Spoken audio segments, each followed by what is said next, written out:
Bueno, y esta semana es de conversación obligatoria, un caso que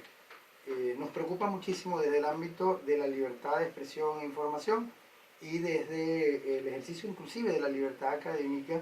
al pues, prácticamente inducir por la discriminación a un profesor universitario de además amplísima trayectoria en el área, en el sector cultural, el profesor Régulo Pachano, pues prácticamente a de alguna manera disminuir su potencialidad como profesor en el ámbito de la FEDA, en el caso de la Universidad del Zulia, la Facultad de Artes, y en el tema básicamente cultural. A propósito de la decisión del gobierno regional del estado Zulia, del gobernador y de las autoridades correlativas, de separarlo del cargo de presidente además del Centro de Artes de Maracaibo, Lía Bermúdez, donde el profesor Pachano tenía más de 20 años en experiencia, justamente desde la directiva y desde el 2015 desde la presidencia, desde la dirección, quiero decir, y luego en el 2015 inclusive desde la presidencia del centro. Ahora,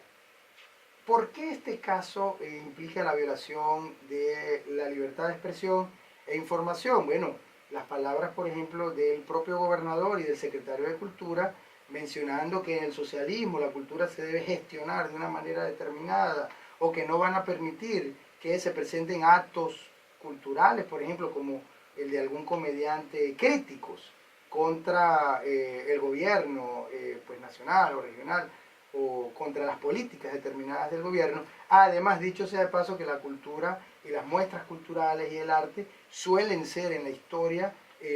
usadas para, además, para de alguna manera expresar críticas ante el status quo, ante los sistemas de gobierno o ante los sistemas políticos, y para eso pues basta ver, por ejemplo, las obras de Picasso, donde inclusive hay una profunda crítica en relación a los contextos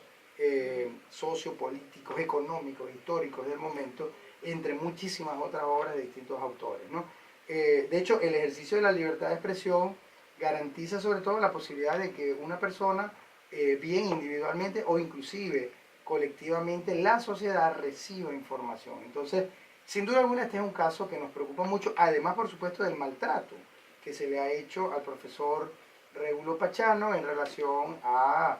su desincorporación de la dirección de la presidencia del Centro de Artes de Maracaibo, pues probablemente el uno o el más importante, la más importante referencia en materia pues, de acceso a la cultura, o una de las más importantes, pues por no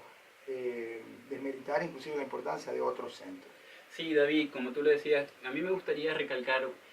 básicamente una declaración que daba el gobernador en el momento que anunciaba esta decisión, y es que decía que él no iba a permitir que comediantes ridículos fueran a presentarse en estos centros para burlarse de las autoridades del gobierno, y que eso era anticultura. Creo que esta frase justamente que mencionaba es muestra de una sociedad totalitaria. Y hegemónica, o sea, hay un mensaje único que se puede decir, el de las cadenas presidenciales, el del mensaje del gobierno nacional. No hay posibilidad de que haya de alguna manera disenso en una sociedad, obviamente no democrática, porque ese tipo de cosas suceden en regímenes no democráticos. Sí, cuando hablaba decía de no burlarse de las autoridades del gobierno, creo que se está metiendo en esferas que sin duda alguna violan la libertad de los ciudadanos que vivimos en este país, y eso quisiera decir que es lo más grave de lo que está sucediendo. Creo que la grave crisis económica y social que vivimos en estos momentos en Venezuela es producto principalmente de estas violaciones a los principios democráticos y a la libertad, y eso es lo más básico que tenemos los seres humanos y que no nos podemos dar el lujo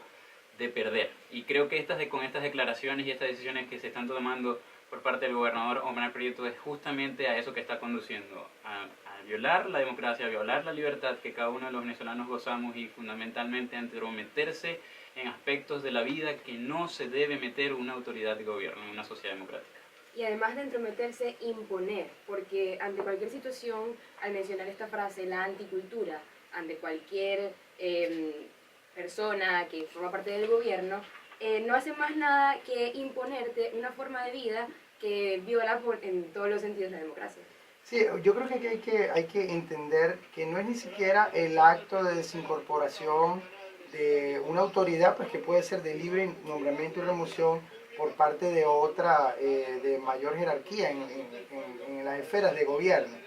sino entender cuál es el objetivo de tal remoción, cuál es el objetivo de tal desincorporación. Y era lo que ustedes dos acaban de decir, imponer un mensaje, evitar la posibilidad de que haya algún tipo de crítica a través de las muestras culturales, a través de la gerencia que se puede llevar desde un centro cultural. Es decir, hegemonía comunicacional, hegemonía cultural, es decir, dar un solo mensaje porque no hay cabida a otro.